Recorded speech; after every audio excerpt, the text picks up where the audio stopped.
we're going to start talking about classification of matter. In order to do that, first we need to understand a little bit about what an atom is. We'll discuss this in more detail later on in the course. But for now, you can think of the atom as just think of it like a little sphere. So you can think of it as a basic unit of matter.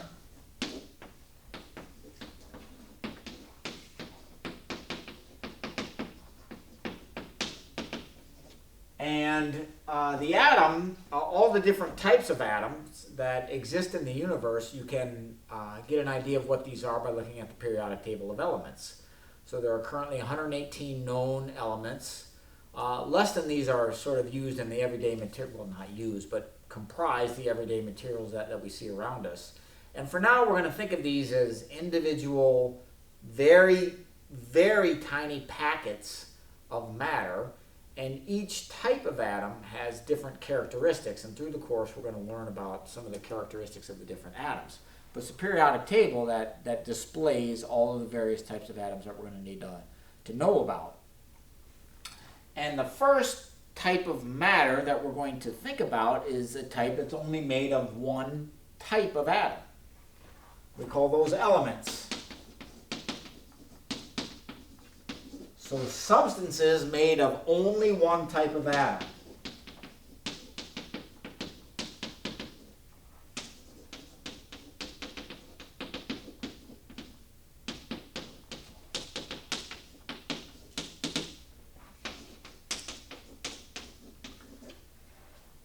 To start, I'll tell you something that's not an element, and that's water, H2O. We all know water is H2O. We write it like this to tell people that if we look at molecules of water, the little particles that make it up, each particle has two hydrogen atoms, which is one type of atom, and also one oxygen atom. So in a water molecule, you have two different types of atoms, which eliminates the possibility that water is an element. An element has to be something that's made of only one type of atom. And if you look at your PowerPoint on slide number 3, you will see a few different ways that elements can exist. They actually exist in quite a variety of ways. For example, if you look at iron, which is symbolized with a capital F and a little e, iron is a metal, and it's used to make steel. Steel is almost all iron. You just basically get a whole array, a repeating array of iron atoms stacked together over and over and over again. If you look at hydrogen, you might see on that slide, it looks like two white spheres that are kind of smushed together. It looks like that, H2. Well, it doesn't look like that, but that's how we symbolize hydrogen. It's an element. It's only made of hydrogen atoms. And those two white spheres that are sort of smushed together, those represent two atoms of hydrogen that stick together somehow that we're going to learn about. And those two hydrogen atoms, they exist as an individual packet that those two atoms, they travel together. They're stuck in a way, again, that we're going to learn about. But hydrogen would be an element because it's only made of hydrogen atoms, one type of atom. Helium atoms, so if you take a helium balloon and if you're able to look inside the helium balloon at the gas that's in there, it would actually be comprised of individual helium atoms. Bazillions of them flying all over on the inside. Then they knock against the wall of the balloon container. That's what pushes the balloon out and makes it full. That's represented, helium is represented with a capital H and a little e. Oxygen, the oxygen that we breathe in the atmosphere, we write this like that. It represents that the molecule of oxygen, which is an element, is made of two oxygen atoms hooked together in a similar way to hydrogen. So it is an element. Oxygen is an element because it's made of only one type of atom. You'll also see on that slide, you'll see C60. It's a very beautiful molecule. It looks a little bit like a soccer ball. And C60, it's given a whimsical name, Buckminster fullerene. Buckminster fullerene is a molecule that's made of 60 carbon atoms. And because Buckminster fullerene is only comprised of one type of atom, we call it an element.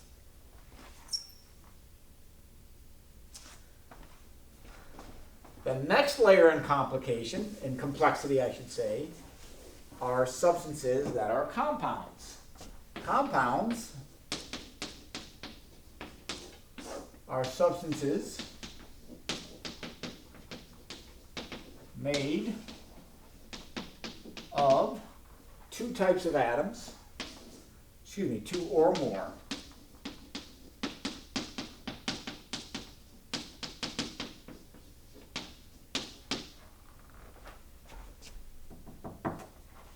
However, the elements in a compound, this is an important point, the elements in a compound, or the atoms in a compound, always exist in a certain ratio. And that ratio is often whole number ratio. If you think about it, that's kind of goofy. I mean, why should compounds care about whole numbers? Well, it's because they're made by hooking together individual atoms. So water, for example, that's a compound. A water molecule, which we often draw like this, that's sort of the shape of it. It's got a bent shape. A water molecule is going to be made of one oxygen atom and two hydrogen atoms. Because it hooks together in this way, overall, water has a ratio of 2 hydrogens by number for every oxygen. It's a compound. It's made of 2 or more types of atoms, in this case 2, oxygen atoms and hydrogen atoms. And those oxygen and hydrogen atoms, they exist in a certain ratio, in this case the whole number ratio of 2 to 1. Carbon dioxide, that's another very important compound. CO2. The way we write the name tells you what the ratio of the elements or the atoms in the compound is. There's always 2 oxygen atoms for every carbon atom in carbon dioxide. Sodium chloride, or table salt. In that case, you're always going to have 1 chloride ion for every sodium ion, 1 chlorine for every sodium, all throughout the particular compound.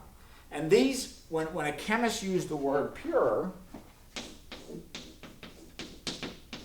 that means something pretty specific in chemistry.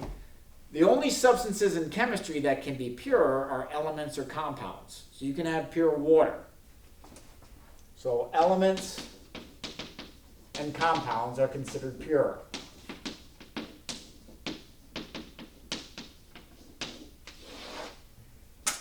Sometimes elements and compounds, different elements of different compounds, they get mixed together. Like we can take salt and we can stick it in water. And then we get salt water. So that's what we call a mixture, because we mix together 2 compounds. But you can't have, to a chemist, you can't have pure salt water, because pure salt water is a mixture of 2 compounds. So you can have pure salt, you can have a pure compound, you can have pure water, but you can't have a pure mixture. To a chemist, that doesn't make any sense. You can't have pure salt water. You can't have pure sugar water. So now we'll talk a little bit about mixtures. There's different types of mixtures. And mixtures just come from physically mixing together these, elements and or compounds. Air is a mixture. Air actually happens to be a mixture. So we'll talk about, let me define mixtures first. So mixture, you actually physically combine combinations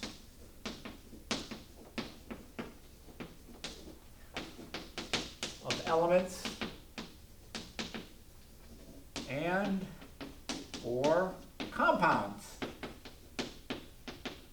So air is a mixture.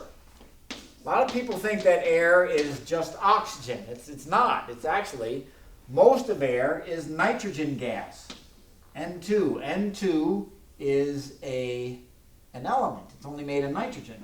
it's about 78% of the molecules floating around in the air, or speeding around in the air, are nitrogen gas. Another 21%, that's going to be oxygen gas. And then you've got like some argon in there, you've got some carbon dioxide gas, you've got some water gas. All of these types of molecules are zipping around in the air, making up the mixture of air. Now there's two different types of mixtures though. There's homogeneous or homogeneous,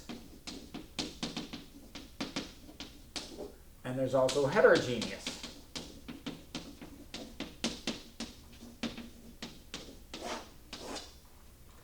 A homogeneous mixture, it's sort of a concept, it's an idea. There's nothing that's really a pure homogeneous mixture, but I shouldn't have said pure. There's nothing that's a perfect homogeneous mixture. But we use it as an idea. For example, in this room, if I'm going to sample a little bit of air right here, and then a little bit of air all the way over in the back of the room, it's essentially going to look identical. And when you're able to do that, when you have a mixture like air, that if you take samples all over the place, those samples look the same, then you can say that that's a homogeneous mixture. It's mixed all the way down to the level of atoms and molecules. A heterogeneous mixture is not. I'm a heterogeneous mixture.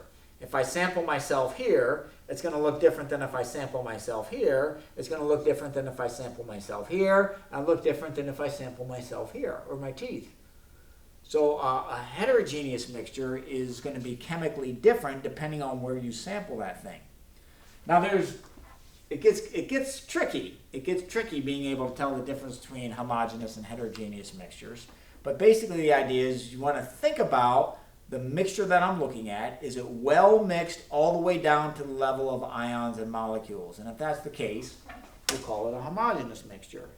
If it's different, significantly different depending upon where you sample it, it's going to be a heterogeneous mixture. And what's goofy is sometimes we think about air as a homogeneous mixture, when in reality it's really a heterogeneous mixture. So for example, if I sample a little bit of the air in the middle of a cloud, it's going to look different than if I sample, say, the air in this room. So just recognize that things get a little tricky, but these are basically ideas that we're going to use to talk about various substances as we go throughout the course.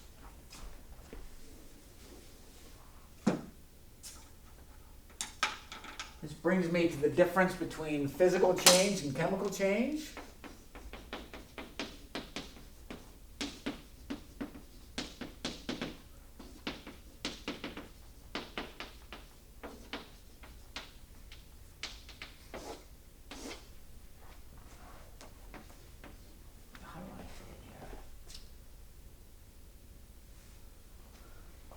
So during a physical change, no new ions or molecules are produced during the change.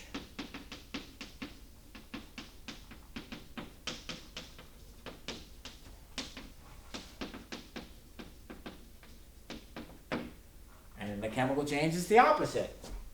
New molecules or ions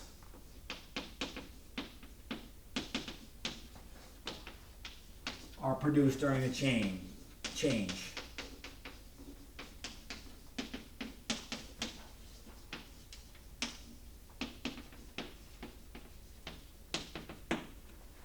So an example of a physical change, we have the boiling of water. So we take liquid water and we boil it. But what do you get when you boil water? Well, you get steam. What's that steam made of? It's made of water molecules. So you start with liquid water, and there is a change that happens, certainly. You go to gaseous water, but you start with water and you end with water. It's just the difference between the water being in the glass or in the pan connected together as a liquid, or being spread out into the atmosphere as a gas. But you still have, you start with water molecules and you end with water molecules. There's no new substance that's made as a result of the change. No new molecules made as a result of the change. A chemical change is different.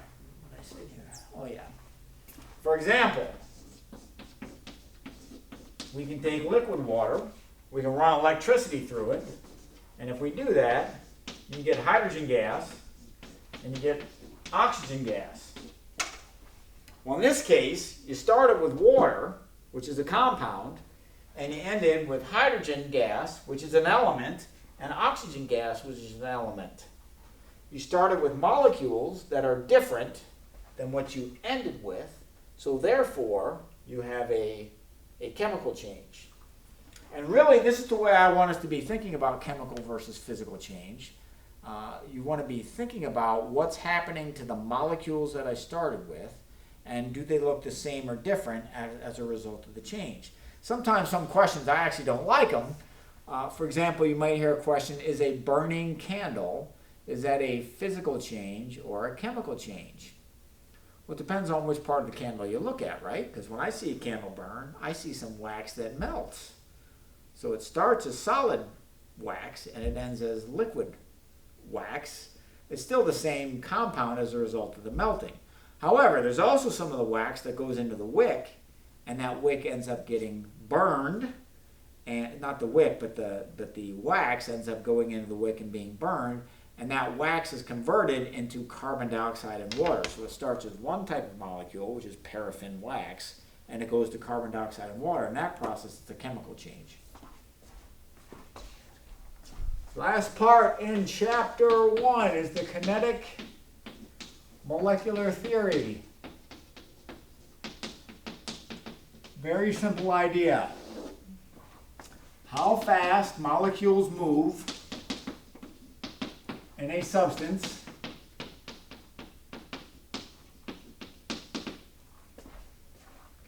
is directly proportional to temperature.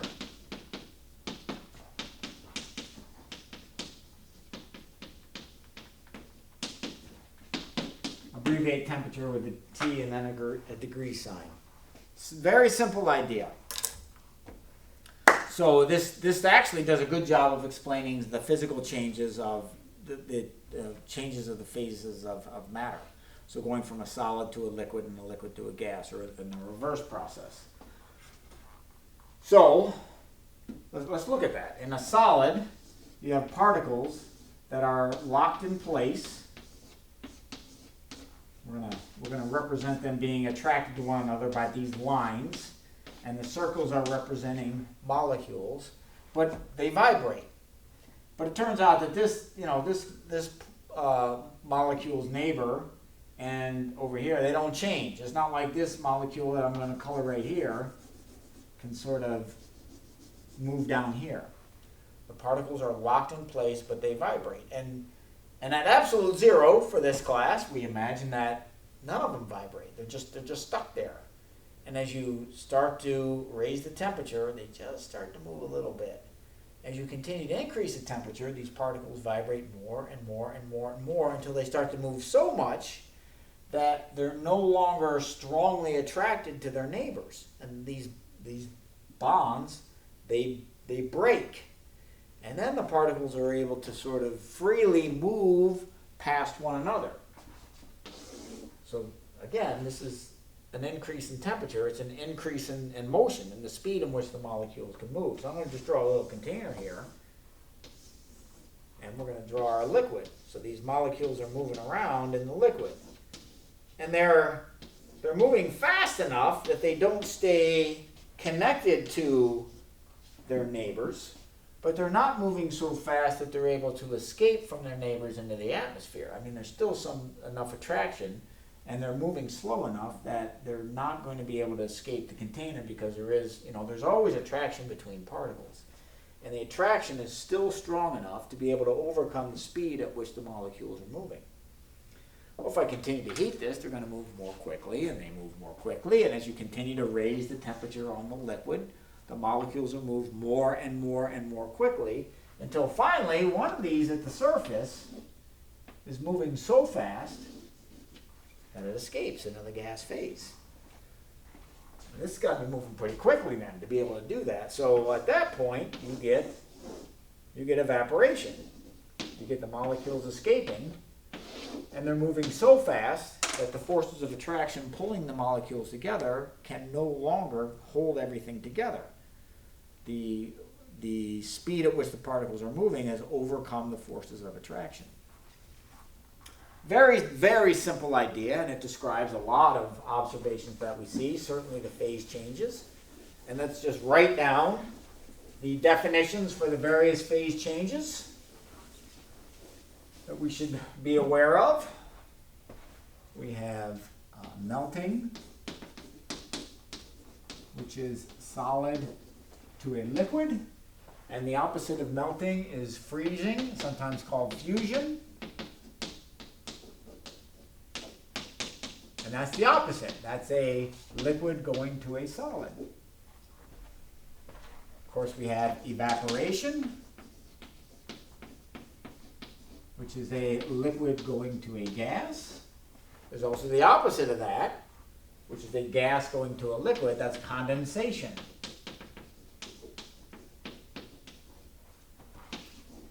And under certain conditions, it is also the case that you can have a solid go directly to a gas, never hitting the liquid phase. So it's not like the solid gets wet and then boils away. It's like a boiling solid. The solid just evaporates. I don't want to use the word evaporation, but I'm using it colloquially. If a solid evaporates, we don't use the word evaporation. What we use is the word sublimation. Carbon dioxide sublimes. Certain substances, like carbon dioxide, can't melt at this pressure. Just can't do it. It sublimes. If you get solid carbon dioxide, it goes directly to a gas at this temperature and this pressure. And the opposite of that, sometimes people will call the opposite of that, that's gas going back to a solid, skipping the liquid phase. Sometimes people will also call that sublimation, but we don't want to do that. You don't want to call two different processes by the same name. It's more appropriate to call this process, where a gas goes directly to a solid, we call that deposition.